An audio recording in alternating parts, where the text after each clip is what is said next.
Black Ops 6 is right around the corner, with a reveal trailer coming soon. It has been a rough few years for zombies, as B03 is still the most played zombies game till this day. They made a lot of changes to the mode since then, with some of them being good and a lot of them just not working out. They have had more time to work on B06 than any other game, and I have high hopes for that. So today, we're going to go over 8 things that I personally would love to see in this next game to see zombies succeed like never before.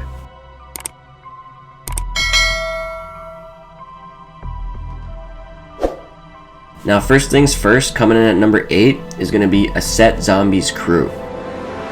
Now I loved when I first got into zombies. It felt like a real arcade style game. A survival game of seeing how far you can go without being able to save, and when you did die, you had to start all over and try again. With each game you start with a different random character of the 4 unique characters in our crew. I like how you couldn't pick your character either. It always changed it up, and playing on co-op, it's fun to see who's everyone gets. And it gives you a chance to play with every character to get to know them instead of just picking your favorite character every single time. Now, it was fun and all to customize operators in Cold War, but to be honest, they all lacked personality, like the crews we used to have. I was excited to play as Frank Woods at first, but it just lacked his personality. They would just say random quotes when killing zombies and stuff, but that was it. They kind of felt like bots when compared to the uniqueness of the crews that we had in the past. And hey, I know the OG crews are now dead and they're never coming back, and I'm okay with that. As much as I loved playing as those old characters over the years, it wouldn't make sense to bring them back. Even the Victus crew during Black Ops 2 weren't nearly as fun as the Ultimus and Primus characters, but they still had personality that was mysterious and kept me very interested. And still had a group dynamic like the original crew, with some of them clearly hating each other, but still sticking together to survive, just like Dempsey and Richtofen on Black Ops 1. So I'm all for a brand new crew of playable characters, but it needs to be a set crew of people with personalities and not this pick your soulless operator stuff that we got going on now. Sadly though, operators come with a lot of microtransactions, which leads to Activision making a lot more money on them, and that will probably be the route they're gonna go. Or maybe they could have both by being able to customize characters in a set crew. I really don't know. And I feel like majority of the community agrees with me on this, so I hope Treyarch sees and listens to the community, but we're gonna have to wait and find out, I guess. Number 7 is gonna be Easter eggs and not main quests. So Easter eggs is one of the main things that got me so intrigued by zombies. When I was still learning the game, I played it a bunch, just going through rounds and not even knowing that they were there, even though I was going through plenty of rounds and playing the game. Especially in B01, when everything was so hidden and we had clues on writings on the walls and the maps, even outside the maps, on radio recordings, and even some of the quotes the characters would say. There wasn't even prompts to pick up items for the Easter eggs.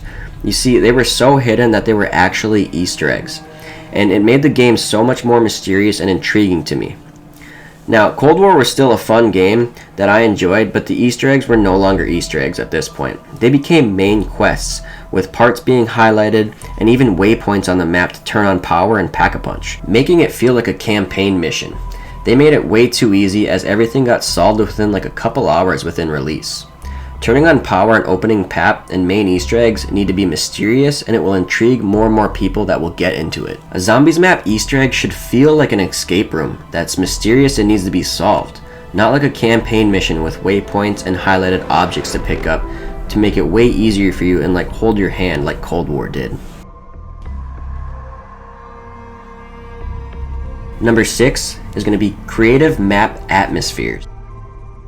Now, I'm not trying to shit all over Cold War, because I really did and do enjoy that game, and they did a lot of things very well in that game, and I'll talk more on the good of it later. But the maps felt pretty bland. You know, Die Machine felt the best to me in my opinion, and that was the launch map. Mauer felt pretty cool too, but overall they just felt kind of bland. Maybe it was the story that did it, but it just felt like it was facility to another facility, which facilities aren't always bad. Like Ascension, for example, was a facility that was very fun and mysterious, but after that we went to Siberia, which was also a facility too, but it didn't feel like it. Then we went to the jungle of Shangri-La, and then after that we went and fought zombies on the frickin' moon, which was also a facility, I guess. But You know what I'm trying to say. The atmosphere changed so uniquely and so much that it felt so different and creative on each and every map. Then we went through all the B02 maps and Mob and B03 maps, and they were all so different and unique. Even the revisits of the old maps on the Ether side of B04 were super good maps that just felt unique and mysterious, and you wanted to just hold a zombie and look around. And I hope that's what they do for Black Ops 6. That every new map is something in a new creative environment that intrigues you, and you just want to look around the map and know the history and the story of it and the connection of the whole storyline. Custom map makers have been killing it on this over the years, especially maps like Leviathan. Being underwater is crazy. But there's something about map makers that make maps out of passion instead of their job, freeing them from deadlines and not having employees around a table brainstorming on what can make the best revenue. But instead, a single artist doing his hobby, creating functional art out of pure creativity, passion, and joy that really makes something special. I honestly hope Treyarch is keeping an eye on the custom zombies community and incorporates some of their ways and ideas.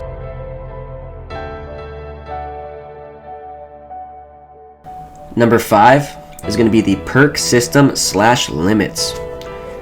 To me, the perk system in Black Ops 3 worked perfect, and it was unnecessary to change like they did in Black Ops 4. I think Black Ops 4 had way too many, and it didn't work well having to pick 4 to bring into the game. I think it would have been better to have majority of the perk machines be on all the maps in case you change your mind or base your perks depending on your weapon you get from the box. And also removing Jug and Speed and adding them in differently to remove crutch perks didn't work so well either. But I do see what they were trying to do. A lot of times I brought in Secret Sauce for one of mine so I could always change it up if I wanted, but it made it a pain to repeatedly buy it until I got the perk I wanted. Now, Cold War heroically brought back Jug, Speed, and PhD, which was a solid move on their part.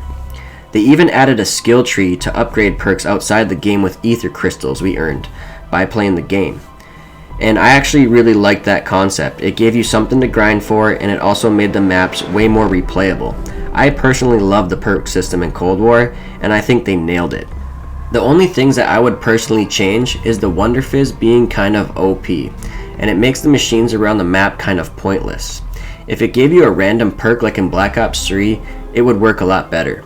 I also think a perk limit would be necessary, forcing you to choose some perks over others on your style of play. Maybe upping it to 5 or 6 though could help with the whole crutch perk issue like they tried to fix on Black Ops 4. But also adding in ways to breach the perk limit like Black Ops 3 did with gobblegums and side Easter eggs. It just feels too easy and unsatisfying to buy them all in one spot. Number 4 is going to be gobblegums.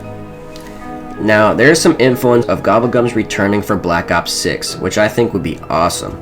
I am a huge fan of having the option to use gums in Black Ops 3, and I think they are a fun and creative feature that can change up the game. I'm not sure if they will change the gobblegum system for Black Ops 6 or keep it similar to Black Ops 3, but I'm sure they will have new gums and old ones returning, and I am honestly excited to see. I hear this next game is going to be similar to Cold War and B03 mixed together, which I think would slap, honestly. That would mean that Treyarch is actually watching the community and listening to the things we want, and I'm almost sure that we're going to see gobblegums return. Linked in my description below is my top 5 most used gobblegums of all time if you would like to see more info on gobblegums. Coming in at number 3 is going to be custom mutations. Now, Black Ops 4 had custom mutations where you could go in and customize everything in a game to play different styles of game or to go in and just mess around, and it was even good for just getting footage for YouTubers. Custom games didn't count as ranked games, as it also locked the Easter egg, so you couldn't do the Easter egg in Mutations, which is fair, but I think it was a mistake. I think it would be fair that you had to beat the Easter egg at least once on regular mode, then it unlocks it in custom Mutations. It would open up a limitless amount of challenges or fun ways to play while still being able to do the Easter egg. Like doing Blood of the Dead Easter egg with Brutus's only would be a fun and crazy challenge, for example. Custom Mutations is just for fun to make new creative ways to play, and I would love to see it return.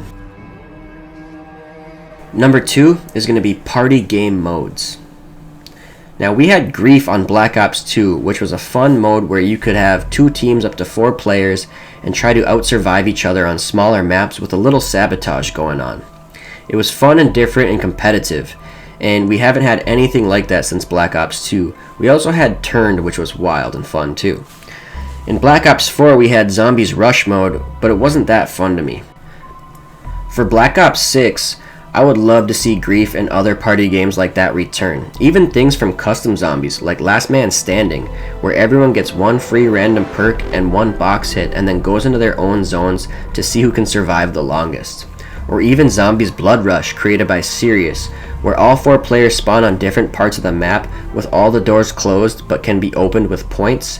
It's just normal rounds of zombies, but now players kill each other and can respawn, and your points are now your health, and you race to 100k points and hold it there for 2 minutes to win, while power-ups and gobblegums have PvP effects.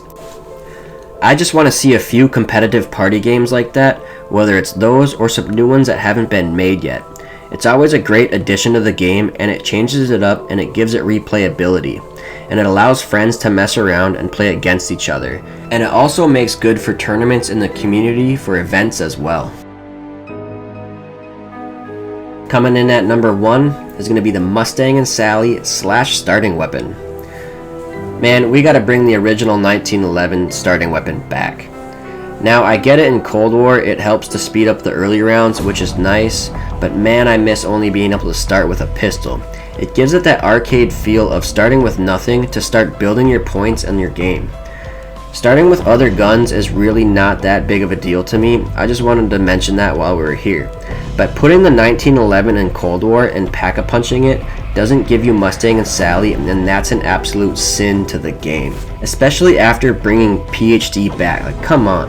There is no better pair than PhD and Mustang Sally. I loved that setup in Black Ops 1, and sadly we haven't seen it again since, except for a few rare exceptions on Black Ops 2.